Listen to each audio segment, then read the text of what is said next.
The stars are right, and that means it's time for another episode of The Whisper in Darkness. I'm your host, the Man from Leng. Thank you very much for joining me today. Spoilers abound in this episode, because while we wait for Undimensioned and Unseen, the 4th Mythos pack, for the Dunwich Legacy cycle to drop, we are going to take a look at one of the investigators from the next deluxe expansion, The Path to Carcosa, which FFG announced a couple of weeks back. And that investigator is none other than Lola Hayes, the actress. I'm going to come right out and say it. I absolutely adore Lola. I think Matt and Nate, the designers for the Arkham Horror LCG, did a fantastic job of designing this particular investigator. When I think back to the core set and the 5 investigators in that, I'd sort of assumed that all future investigators would follow the similar template, having one primary class and one secondary class. Well, then the Dunwich Legacy came along with its 5 investigators and challenged all those preconceived notions, because those investigators could take 5 cards from any other class. And now along comes The Path to Carcosa and Lola Hayes, and they just blow those preconceived notions right out of the water about what an investigator can be. If the other 5 investigators in The Path to Carcosa are as interesting as Lola Hayes, it is going to be an excellent expansion indeed. When I saw Lola for the first time, I couldn't resist the temptation to plug her into Octagon, build a few decks, and play a few games with her. So this is going to be a 2-part episode. In the first part, we are going to look at Lola Hayes and her abilities, as well as her signature cards and weaknesses. We're also going to look at one of the decks that I built with her and talk a little bit about some of the choices that I made and some of the choices you might make when you get a chance to sit down and build a deck with her. In part 2, I will pit Lola Hayes against one of the scenarios from the Dunwich Legacy campaign, so you can get a little bit of a better idea as to how Lola actually plays. Her switching roles ability is unique among investigators, and it takes a little bit to get used to, so I hope you'll stay tuned for that. Let's start off by taking a look at Lola Hayes' stats. She is the actress. She has 3 willpower, 3 intellect, 3 combat, and 3 agility. So she's a jack of all trades, master of none, much like Jenny Barnes from the Dunwich Legacy. She is a performer. She has the forced effect: after you draw your opening hand, choose a role: survivor, guardian, seeker, rogue, mystic, or neutral. You can only play, commit, or trigger abilities on neutral cards or cards of your role. And she has the free trigger switch your role, limit once per round, and her elder sign effect is +2. You may switch roles. She has 6 health and 6 sanity, and she has some beautiful art by Magali. Obviously, it is the concept of role that sets Lola Hayes apart from the other investigators in the game. You'll be choosing a role at the start of the game, and then periodically, as you play the scenario, you will want to switch your role in order to play cards from different classes. So what does that mean? Well, if you start the game as a guardian, you will be able to play your machete, but you will not be able to play cards from other classes that you may want. So if you have, say, a magnifying glass or an arcane initiate, you wouldn't be able to play those cards until you switched into those roles. The concept of role also affects cards that you can commit to skill tests. So say you were doing an intellect test and you wanted to commit that evidence in your hand to it to give you +2 intellect, you would need to be a guardian in order to do that. The same can be said if you want to trigger cards in play, like your assets. Say you want to trigger that physical training to boost your willpower during the Mythos phase, or perhaps you're fighting some monster and you want to boost your combat. You will need to be in the Guardian class in order to do that. If you are, say, happen to be a Seeker at the time, you will not be able to trigger that talent and get that willpower or combat boost. So this switching of roles creates an interesting dynamic for Lola, and you're going to need to plan ahead a little bit, so you're always sort of looking a turn or two down the road to determine which role you need to be in order to play the cards that you want. Perhaps there's a monster on the table that you're going to be facing off against in a turn or so. You might want to plan ahead to switch into that guardian role so you can play your vicious blow. Perhaps there's a location that just appeared on the table that has a lot of clues. You're going to want to perhaps get into the seeker role so you can play some of those to play your magnifying glass or your deduction or those other seeker cards that help you grab clues. So planning ahead is fairly important when you're playing Lola. So how do you go about building a Lola Haze deck? Well, Fantasy Flight Games was kind enough to spoil that as well. Lola Haze has a deck size of 35, which is the largest that we've seen so far on an Investigator. Her deck building options include Survivor, Guardian, Seeker, Rogue, and Mystic cards, level 0, 1 to 3, and neutral cards, level 0, 0 to 5. So that means right out of the core set, there are only 4 cards that Lola cannot include in her deck. This is going to create a lot of really exciting deck building options for players. It will be interesting to see which combinations of classes work the best for her. Her deck building requirements that do not count toward her deck side include 2 copies of her signature card, which is Improvisation. Now, Improvisation is a 0-cost event. It has 2 wild icons. It has the Insight trait. It goes in the Lola Haze deck only, as they all do. It is fast, and you play only during your turn. Switch your role. Until the end of your turn, reduce the resource cost of the next card you play of your role by 3. Draw 1 card. Now this card allows you to have a very explosive opening turn if you happen to start with this card in your opening hand. That ability to reduce the cost of a card by 3 is amazing.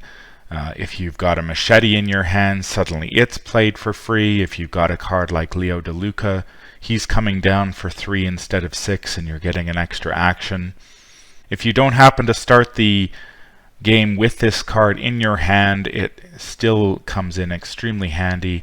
Mid-game, if you don't draw some of those expensive assets until later in the game, you can drop this down and play at a reduced cost. And if you don't have any assets that cost very much, you can always pitch this for 2 wild icons. So it's very helpful with Lola's ability. Now Lola must also include 2 copies of her weakness in her deck, and that weakness is Crisis of Identity. It is a madness, and it has the game text Revelation. Discard all cards you control from your current role. Then discard the top card of your deck. Switch your role to the class of the discarded card. If the discarded card is a weakness, switch your role to neutral. So this card has the potential to either do absolutely nothing, or it can be extremely devastating and really wreck your board state. And this is the primary reason why you need to be very careful when you're selecting roles with Lola, because if you happen to draw this when you have a lot of assets on the table and you are in that role, you could lose them all, which is, depending on how much you've spent on those assets, that can be devastating. You can lose your weapons, you can lose any of your allies that you might have played. So you really need to be careful about choosing your role. Now, the key to playing Lola is your ability to play around this card to some extent. There are 2 of them in the deck, so you need to be very careful. But if you are careful in the way you select your roles, you can mitigate this card to some extent, and if you do happen to draw it, it will whiff and you will not have to discard anything. I have played a game where I drew back-to-back Crisis of Identities, which was fairly devastating, but I was able to still recover. So drawing this card is by no means a death sentence for Lola, but you do need to be careful when you are selecting your role. Now, Lola has a significant additional requirement for her deck building, in that your deck must include at least 7 cards from each of 3 different classes, that being Guardian, Seeker, Survivor, Rogue, or Mystic. When I first saw Lola spoiled, I thought that somebody would, a far better deck builder than I, would be able to break Lola. But after having tried to build a deck with her myself, I find that this requirement that you include at least 7 cards from 3 different classes is quite tricky to do, actually. You can't simply cherry pick all the best cards from all the classes that you would like. You have to focus on 3 at least, and then you might be able to pull 1 or 2 from other classes depending on how you construct the deck. And when you're picking those cards from those classes, you need to weigh whether you want assets that could be wiped off the board by Crisis of Identity. You need to decide whether you want to play events, which sort of restricts the role that you're going to be in during your turn, if you want to be able to trigger those events or play them or pitch them to skill tests. And so it can be quite challenging, I found, to build a deck with Lola that meets that requirement. I often found that when I was picking the cards, I'd have to keep going back and forth, making sure, okay, I've got my 7 Survivor cards or my 7 Guardian cards, and then I'd have to, when I wanted to pull a card out, I had to make sure, okay, if I pull this from my Guardian package, how many cards do I have left? And so I often ended up pulling cards from my neutral package because it was the most flexible. So how do you go about building a Lola Hayes deck? Well, initially I thought that you could build a Lola Hayes deck largely with events, so you would be able to avoid any issues with Crisis of Identity wiping out your assets. Now, maybe that will be a possibility at some point down the line once the card pool grows somewhat, but right now I don't think that's realistic. Besides, the additional requirement of having to include at least 7 cards from 3 classes makes that a little more challenging. So you are going to have to include some assets in your deck, and you are going to need to try to mitigate the impact of Crisis of Identity. Now, I think there are some cards that work extremely well in a Lola deck, and we'll take a look at those now. There are those assets that give you the static bonuses, like the Magnifying Glass that gives you +1 Investigate, or Leo DeLuca, or the Newspaper, that will be in effect regardless of which role you are in. So with those types of cards, you can play the Magnifying Glass or Leo DeLuca, then swap out of that role, and you never have to, in the case of Leo DeLuca, say, if he is your only rogue card in your deck, you never have to go back and into that role. So the chance that Crisis of Identity will knock him out of play for you is pretty negligible. So that can be one way of approaching it. The same goes for cards like Magnifying Glass and Newspaper. You can also build I think when you're thinking about building a Lola deck, it's helpful to think about you're building a package for combat and a package for investigating, and choosing how you're going to go about combat and picking the cards that work well with that in one class, and only swapping into that role when you need to fight something. So those cards can sit on the table for most of the game, and you only have to switch into, say, if you choose Guardian, for example, you only switch into that role when you need to fight something. So if you happen to draw a Crisis of Identity, hopefully you will be in some other role when you do so. Now, another interesting card for Lola would be something like Dark Horse, which gives her a static bonus to all of her stats as long as she doesn't have any resources in her pool. And so that would put her at 4s across the board, and so that would be a very interesting card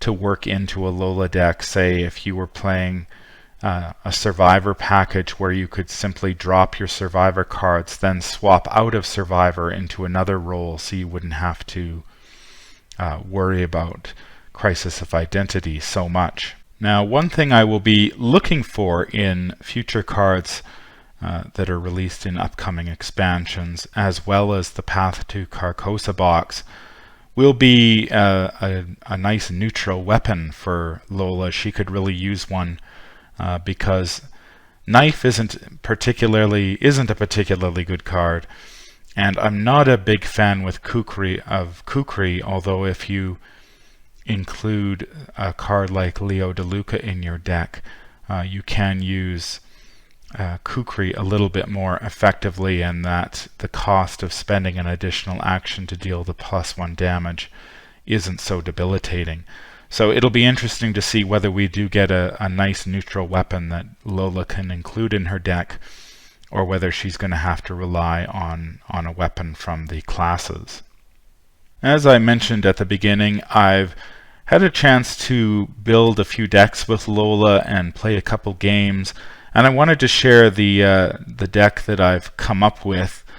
Initially, I was sort of thinking that it would be a very asset-light deck, but it actually turned out to have quite a few assets in it. We have Lola Hayes here, as well as her Crisis of Identity and Improvisation. The other cards that I decided to include, if we look here at her asset package, I decided to go with Guardian, Survivor, and Seeker.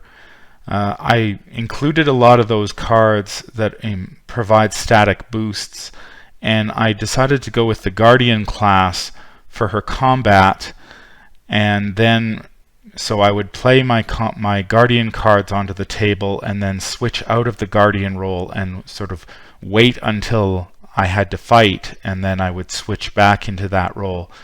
So we've got the Machete. I included the Art Student because she's great to grab that clue, and she's one of those allies that once you play her, she just, it doesn't really matter if she gets tagged by Crisis of Identity or not. She can hit the table. She's already done her job, so at that point her 1 stamina and 2 sanity are just gravy, and so if she gets discarded, it's no big deal. The same goes for the Laboratory Assistant. I think she's a great addition to Lola because of that. When she enters play, she draws those 2 cards, which, given Lola's larger deck size, that can be very helpful to get through your deck that much faster. Of course, there's 2 copies of Magnifying Glass in order to get that static +1 intellect while investigating. I think a good addition to Lola could be the experience point version of Magnifying Glass, where you can pull it back up into your hand if there are no clues on the table, so you can protect it further from Crisis of Identity. Of course, the main ally I'm hoping to draw is Leo DeLuca. He can sit on the table and give you that extra additional action during your turn. He also happens to be the only rogue card in my deck, so the chance that he is going to get discarded to Crisis of Identity is very low. So I like to try to get him down on the table and then just switch to any other role and never have to worry about losing him. I included Fire Axe. I mean, it's a great weapon. The problem I've found with it is that it doesn't play very well with the other some of the other cards in the deck that I'm hoping to use during combat. You have to either choose to be a survivor or a guardian during combat, and if you choose survivor, you're almost relying solely on the fire axe, whereas if you choose guardian, you can boost your attacks with vicious blow. So I'm not too sure whether fire axe is going to stay in the deck. I'm going to have to play around with it a little bit more to see there might be a better card that can go in that slot. I included newspaper as well. Getting that +2, that static +2 intellect while investigating while you have no clues is great. If you can play it down and then maybe swap out of survivor, or even if you have to stay as a survivor because some of the other cards in the deck, it is a one-cost asset. So losing that card isn't going to be a huge blow. I did include Kukri, 2 copies of that, to give Lola a better chance of drawing a weapon. So my weapon package is 2 machetes, 2 fire axes, and 2 Kukris. So hopefully with 6 weapons in the deck, I'll be able to draw one fairly quickly.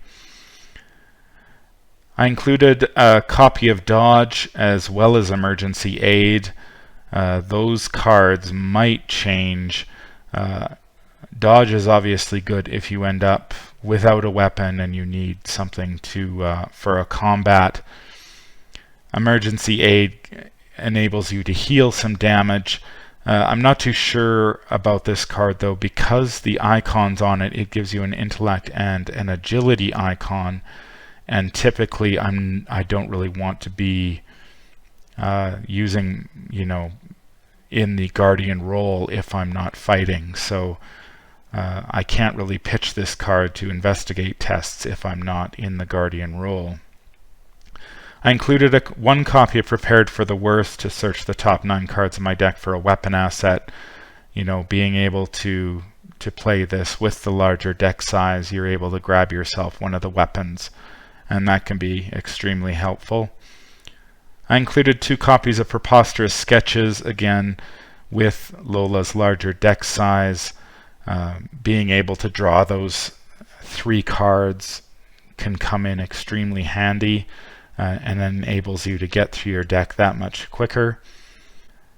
Look What I Found and Lucky are obvious includes from the Survivor class because they are so strong. When I play Lola, I typically end up spending a lot of time as a survivor. I try to drop my guardian weapon, my machete and whatnot down, and then switch into survivor while I'm investigating. So that can be extremely useful. And of course 2 copies of Emergency Cache to get those extra resources. As for skills, I included 2 copies of Vicious Blow, which work well with the machete. They don't work well with the fire axe because you can't use both at the same time with Lola, so that's one reason I'm sort of trying to decide whether to stick with the machete or the fire axe, and then change the other cards to work better with them. I've got 2 copies of Overpower, 2 copies of Perception, and 2 copies of Unexpected Courage. I tried Rise to the Occasion, which was released in the Blood in the Altar pack, but I found that I never really had an opportunity to play it in Lola. I think one of the weaknesses of this deck as it stands right now is that it doesn't handle willpower tests all that well.